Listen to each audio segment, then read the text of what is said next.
Aussi père, je ne sais plus qui a dit quoi, tellement le parallélisme entre les deux discours de Nicolas Sarkozy et du pape Benoît XVI sont troublants. Le relativisme, c'est l'une des choses sur lesquelles Benoît XVI est le plus sensible, le plus en pointe, le fait de penser qu'une pensée en vaut une autre, que la pensée des élèves vaut celui des maîtres. Après, on l'évoquait tout à l'heure, ce traumatisme de mai 68 dans son université.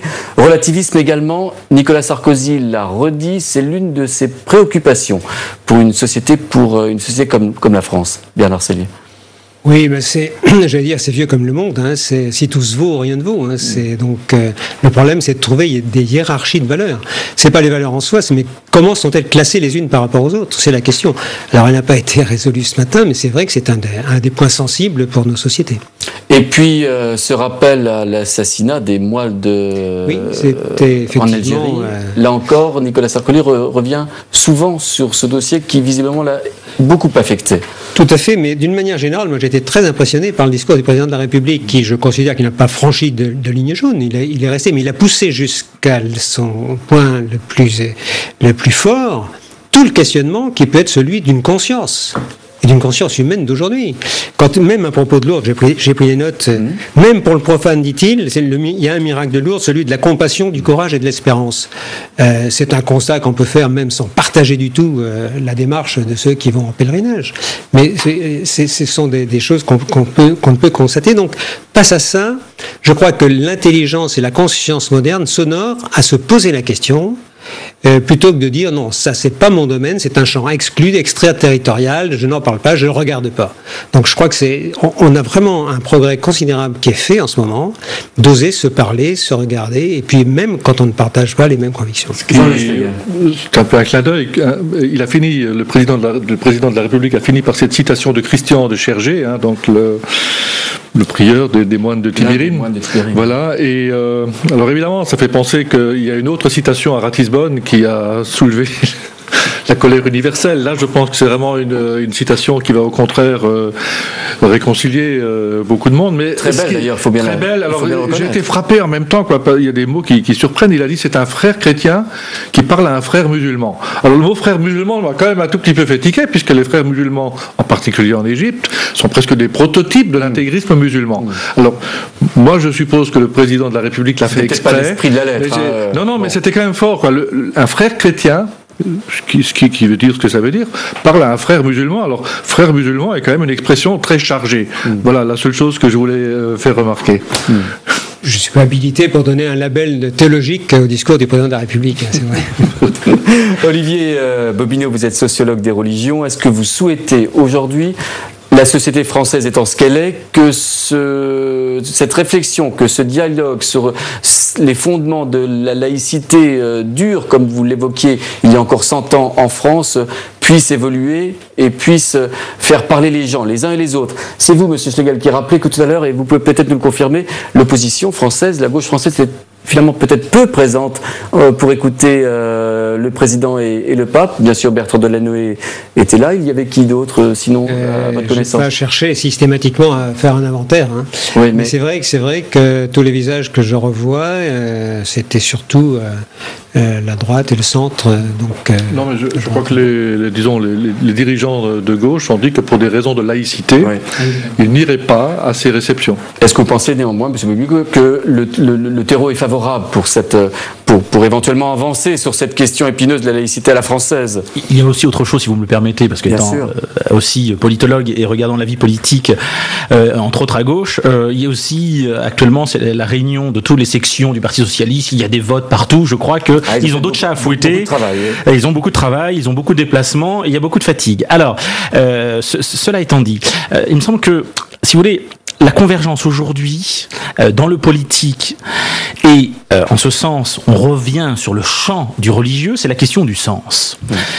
C'est pas anodin que le président de la République témoigne de cela. Dans les années 80-90, le terme sens va venir dans la littérature, dans la réflexion, dans le milieu intellectuel. Et le sens, aujourd'hui, après la fin des grandes idéologies, il ne faut pas l'oublier, les grandes religions séculières, les grandes religions qui projetaient l'avenir, qui mobilisaient des générations, c'est fini. Bon. Donc il y a la question aujourd'hui du sens. Et demain, quelle signification va avoir ma vie, la vie collective?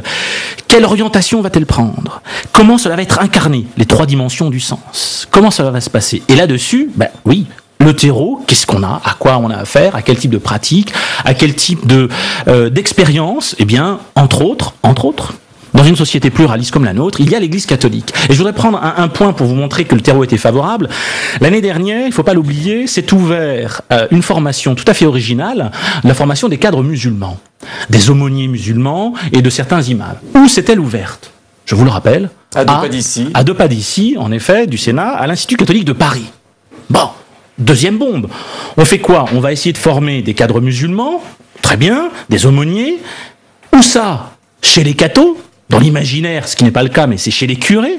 Bon, et on va les former à quoi, je vous le rappelle? Le contenu, en aucun cas, ne porte sur des notions théologiques, il porte uniquement sur des notions de régulation sociale, de compréhension du droit, des institutions juridiques et sociales de ce pays, et notamment de la laïcité. Donc on enseigne aux futurs cadres musulmans, ou cela à la catho, la laïcité. Là, je crois que là, c'est une expérience tout à fait innovante et inédite qui témoigne à un moment donné d'un certain état d'esprit où, en effet, l'État, étant nu, étant laïque, moralement, si vous voulez, nu, eh bien, il fait appel aux acteurs. Qu'est-ce que peut dire... Pardon. Oui, je voulais juste dire, et je le dis vraiment hors de toute position partisane, il y a de fait une nouvelle place déjà, je crois, en tout cas une revendication d'une nouvelle place des religions dans l'espace public. Et moi je pense que du côté de la gauche, disons de tradition vraiment laïque, on ne peut pas simplement crier à tout bout de champ laïcité, laïcité, laïcité. Il y a une réflexion à faire aujourd'hui, et moi je crains un tout petit peu que la gauche prenne du retard là-dessus, c'est-à-dire que traite tout ça comme quelque chose d'absolument inacceptable simplement, et que la laïcité soit surtout le rappel de toutes les frontières. Personne ne remet vraiment en cause, même personne ne remet en cause 1905, mais au fond, encore une fois, ce qui est mis en cause aujourd'hui, c'est peut-être des places, des présences, des choses de ce genre-là, et c'est à ça qu'il faut réfléchir. Et au fond, ce matin, tout à l'heure, nous avons entendu des choses très magistrales, je trouve, sur ces sujets. En tout cas, incontestablement, et vous nous confirmez, Bernard Sellier, ce sont deux discours sur lesquels on va revenir. Qu'est-ce que peut dire d'autre le pape cet après-midi au Collège des Bernardins? On a l'impression que tout a été dit déjà ce matin, n'est-ce pas? Ah oui, enfin, je lui fais confiance pour faire quelques précisions, vu son parcours et son parcours de théologien et sa formation. Je crois qu'il va faire quelques précisions sur sa conception de la raison. Il va peut-être revenir sur la foi, la culture. Il va peut-être parler de la vérité. Et voilà, il va évidemment parler de la vérité. Donc là, on va revenir sur des choses beaucoup plus classiques en théologie et en philosophie. Il sera dans son domaine, dans son bain. Mais d'un point de vue politique global, c'est vrai que c'est ce discours de ce matin qui est tout à fait remarquable à ce titre. En tout cas, si tout a été dit, il s'en dira encore bien d'autres choses cet après-midi au Collège des Bernardins, un discours de Benoît XVI que vous pourrez suivre bien entendu en direct sur notre antenne à partir de 17h. Avant de nous quitter et de vous remercier, messieurs, de votre présence ce matin, je voudrais vous montrer les ouvrages, quelques-uns, celui de Michel Cole et Bernadette Sauvager, Le mystère Lourdes d'hier et d'aujourd'hui. Vous le voyez apparaître sur votre écran. Michel Cole qui est avec nous tout à l'heure pour commenter les discours du président de la République et du pape.